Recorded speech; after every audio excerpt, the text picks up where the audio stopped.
Hi, I'm Robin Atkinson, the CEO of the Arkansas Arts and Fashion Forum. And I'm Rachel. I'm the Director of Educational Programming for the Arkansas Arts and Fashion Forum. And we wanted to jump on here today to give you guys a little bit of background and some pointers on this whole masks conversation. So on March 20th, we did a call to the public to recruit volunteers to help make masks for frontline healthcare workers. And since then, we've been able to either make or get donated 4,500 masks that we've handed out to the Northwest Arkansas community. And in that time, we've done a lot of researching on fabric face masks. So here's some tips and tricks for you as you navigate our new world. So first of all, why are masks so important? On April 3rd, the CDC came out with new guidelines recommending that all people wear masks when in public. And the tricky thing about this messaging is previous to this message on April 3rd, they had been saying that people didn't need to wear masks. Well, the reason it turns out why they were saying that is because there was a shortage on protective equipment for hospitals. And so they were saying that people don't need to wear masks because masks need to be saved for hospital employees. But it turns out everybody is benefited by wearing a fabric face mask. So the messaging was a little muddy, which has led to today where there's a lot of information going around the internet that's not quite true about the proper uses of masks and whether or not they work. So facts are, wearing a fabric face mask slows the spread of COVID. The mask is not necessarily used to filter particles from coming in through it, but to keep particles from going out. So my mask protects you and your mask protects me. Another way that the mask is useful is it also helps be a reminder that you shouldn't be touching your face. There was a 2015 study of medical students that found that on average, the participants touched their faces 23 times per hour, and most of these were centered around the eyes, nose, or mouth, which is how you get germs that you get on surfaces. So for example, if someone's not wearing a mask and they cough or sneeze at the grocery store and you pick up that item and then you touch your face, those germs are then getting into your system, and that's how you're breathing them in. Another study that was done in 2008, which is the one that's commonly cited, shows that people touch their face about 16 times per hour, so that's once every 3 to 4 minutes. So the mask also serves as a good reminder that you shouldn't be touching your face. And so a lot of people say, why should I have to wear a mask? I'm not sick. Well, as we've learned with this new coronavirus outbreak that we're having, there are a lot of asymptomatic carriers. It's possible that there's more asymptomatic carriers than there are people who are actually showing their infection from the disease. And so since that's the case, we have to assume everybody has it. We have to assume that everybody's a carrier, and we have to act like we're a carrier and that you're a carrier. And that way, if we're both wearing masks, we're creating a community of protection from each other and for each other. So like we said, the CDC has recommended everyone wear a face covering specifically while in grocery stores, in any public setting where you're not really able to get 6 feet of distance, although ideally you'll have 6 feet of distance, social distancing, and both people wearing a mask. But as the state has started to open up its regulations, there are going to be more situations in which people are in close proximity and need to be wearing a mask. So a couple examples of where Governor Hutchinson has recommended people wear masks.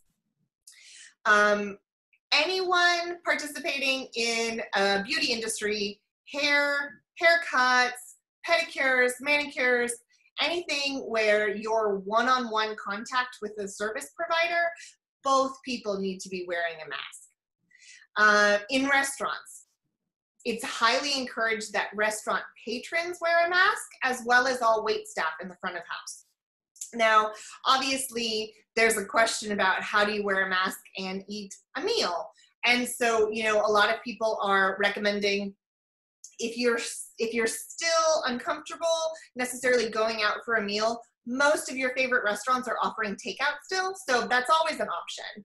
But if you have to have that in-restaurant experience, wear your mask to the table, wear it while you order, most importantly, and then after that, you can take it off while you eat, but try not to speak to your waiter without the mask on. So if you need to make a request, maybe you can just hold it over your face. That's just to make sure that no particulates are coming from you to your waiter. Barbers and stylists, like I already mentioned, but Rachel, why don't you tell them a little bit about gym staff? Yeah, so all gym staff will be required to wear a mask while they're in the gym, and all patrons are requested to wear a mask while they're in the gym specifically, but they don't have to wear one while working out. Gym equipment will be spaced 12 feet apart to help keep people more at a distance because you are breathing more heavily, and equipment should be wiped down more frequently than it typically is. I know some gyms are recommending that people wipe down equipment before and after each use, just to ensure that other people don't pick it up and carry germs from one to another. Another thing that we can talk about is that event venues will be beginning to open back up. And so Governor Hutchinson also talked about large event venues that are outdoors. So like concerts, think of like Walmart Amp. They will have people spaced in alternating rows. And so people can be 12 feet apart as well. And only performers are given the exception of wearing the mask if they are 12 feet apart on stage. Whereas audience members themselves are still encouraged to wear their masks the whole time they're there. So basically, there are really only two groups of people who are not recommended to always be wearing a mask when interacting in public, and that is children under the age of 10. Although I've spoken with several pediatricians who do recommend that children over the age of 2 wear a mask. So, but the state says under 10. There's a gray area there with children. What I do know is that there is absolutely never a situation in which you should put a mask on a child under 2. So children under 10 and people who have difficulty taking a mask off. So if you can't quickly take a mask off, you should consider perhaps not wearing a mask. And people who have significant troubles breathing, those people are really still in a protected category. They shouldn't really be going out in public yet anyway. So next we're going to talk a little bit about how to wear a mask. I've got a couple of examples with me. So things that you want to be mindful of specifically is that your mask fits snugly. It shouldn't be loose because anywhere that air is gapping in, that's where germs are potentially getting in from the outside area. So you want it to fit fairly snug. You want it though to still be able to cover the top of your nose down to under your chin. So that way you have your mouth and nose covered at all times. Ideally, you'd also have a mask that includes multiple layers of fabric. And if you're able to get a filter, that would be also great to use as well. You also want to make sure that your breathing isn't restricted. So if your mask is so tight that you can't breathe, then it's too tight, and that's when you should either consider just getting a different mask size, maybe a different mask shape, one that's more comfortable for you. Really, there's a lot of mask varieties you can find on the internet. We personally offer pleated and contoured, and different ones are comfortable for different people. And so some things you should know. This is the example of one of our contoured masks. This point up at the top is for your nose. It shouldn't go under your chin. We've had a lot of people say that they're too small, and it's because they're wearing their mask upside down. So you want the nose to be up. Some have filter pockets that are at the bottom where you can put a filter in if you have one. And so things to do is you don't want to touch the mask in the front like I am right now. I'm just doing it to show you the demonstration. You want to put it over the top of your head if you have a tie, and then tie it on below. You want to minimize the amount you're touching your face while doing it. So this one is a little bit big for me, so it's not one I normally would wear. So it goes over my ears in a way that puts a pretty big gap on the side, and so it's not the best fit for me. There are other options for people. So some people prefer the elastic ear loops. I personally don't think they get a tight enough seal. But we do have people who've made little covers like this one. So this is just a rectangle piece of fabric that has little button snaps. So you can easily snap it on and then put it over and snap it in the back. So that way it's not tugging on your ears and still gets a tight seal, and you can still get it on and off quickly in case there's ever a reason you need to. The thing is though, you don't really want to be taking your mask on and off too much. So we've seen a lot of people who wear the mask either below their nose, which doesn't work because it doesn't keep anything out. So if you wear it here, that's not blocking anything from your nose. If you take it off and you just put it under your chin, now everything that's on the front of your mask is touching your face.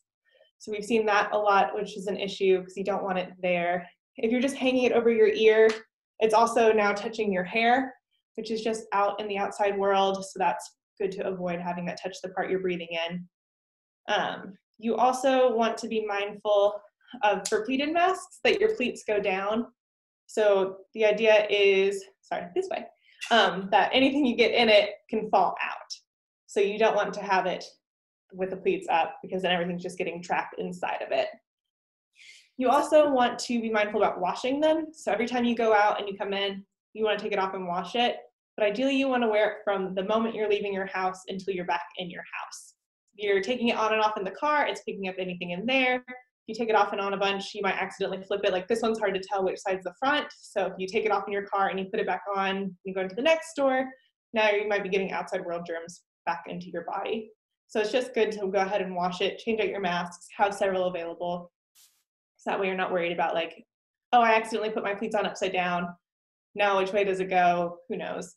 So it's just easier to just wash it, and then also avoid touching your mask while you're wearing it, because every time you touch your mask, you're essentially touching your face. So it's good to just have it on for that protection, take it off when you get home, and then you're good to go for the next day with a new clean mask. A couple things that I like to remind people of when we're talking about wearing masks are, the first mask you try on is going to feel really weird. And the first time you wear a mask in public will feel really weird.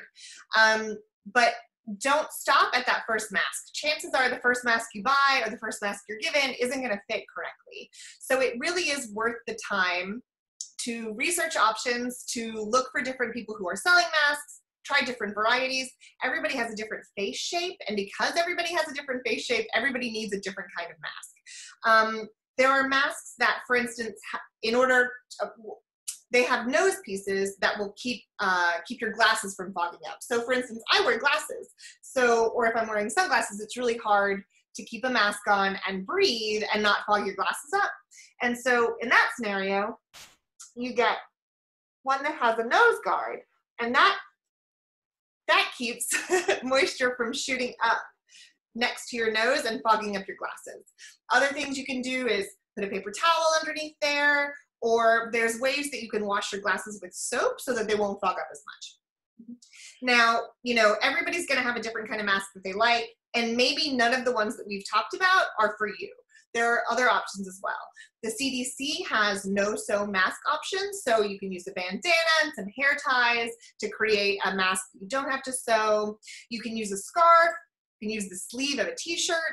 Anything that's covering from here to here on your face is doing something. Now, the more layers of fabric you have, the more effective it will be.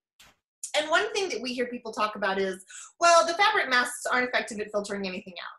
That's not exactly true. Fabric masks are effective at filtering out 50% of particles.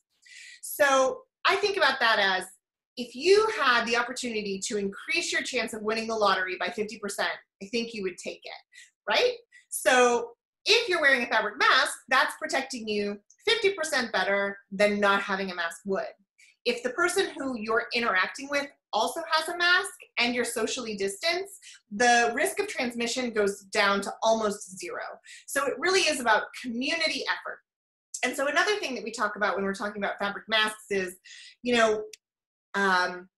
in order for us to truly slow the curve of this disease and to really get spread under control, it's going to take a community effort where everyone understands the importance of wearing masks in public. And so if you're considering being somebody who wears a fabric mask in public, and I hope you are, the thing I'd like to say is be a leader. You are a community leader. You can set a good example. And if you go out in public and you see nobody wearing a mask, don't doubt yourself. You're doing the right thing. It's not a social norm in America yet. People aren't comfortable yet with the idea of a fabric face mask. But we believe with strong community leaders like you and with lots of good public service work, we can get there and we can actually slow the spread of COVID. And just think, as the virus has gone, we've talked more and more about hand washing as a community. It's something we now do even more diligently than people were doing before. People are more mindful of how long they've been washing, but they're also washing their thumbs and in between their fingers. It's something that's been easy and has been done. It's something you do when you put on your mask, when you take off your mask. And it's something that we show children as a way to keep them safe. This is just another way to keep you and your family safe during this unprecedented crisis. And one final thing I'll say is about children and masks. So children, you know, are very fidgety, and they are in a category where it's a kind of gray area about whether or not they should be wearing a mask or not. Most pediatricians recommend children under 10 do have a mask on. I've got my 2-year-old wearing a mask, and I will say that tips about it are get a fabric that's fun and let them help pick it out, and then have them test drive it around the house. Do not go out in public and have the first time that kid ever wears the mask be a time when they're going to be exposed to people, because it takes several times before kids understand that this is something that they can't touch, that they have to leave on their face. So training them about this new fun accessory that they get to wear, and most of all, don't make it scary, right? Make it something that they can choose to put on and wear around the house. Make it something fun, have a pattern on it. I've got this cute one that has dinosaurs for my daughter. She absolutely loves it. I also have this great one with space pattern on it. Make it something they get to interact in. And I highly recommend that find a designer that can do a small enough version that, that it ties securely. So I think that's everything we needed to cover today. If you guys have any questions about face mask use, please feel free to contact us. Our website is arkansasfashion.org. Rachel? Yeah, you can also email any questions to me directly at Rachel, R-A-C-H-E-L, at arkansasfashion.org. Okay, thanks you guys. Thanks, bye.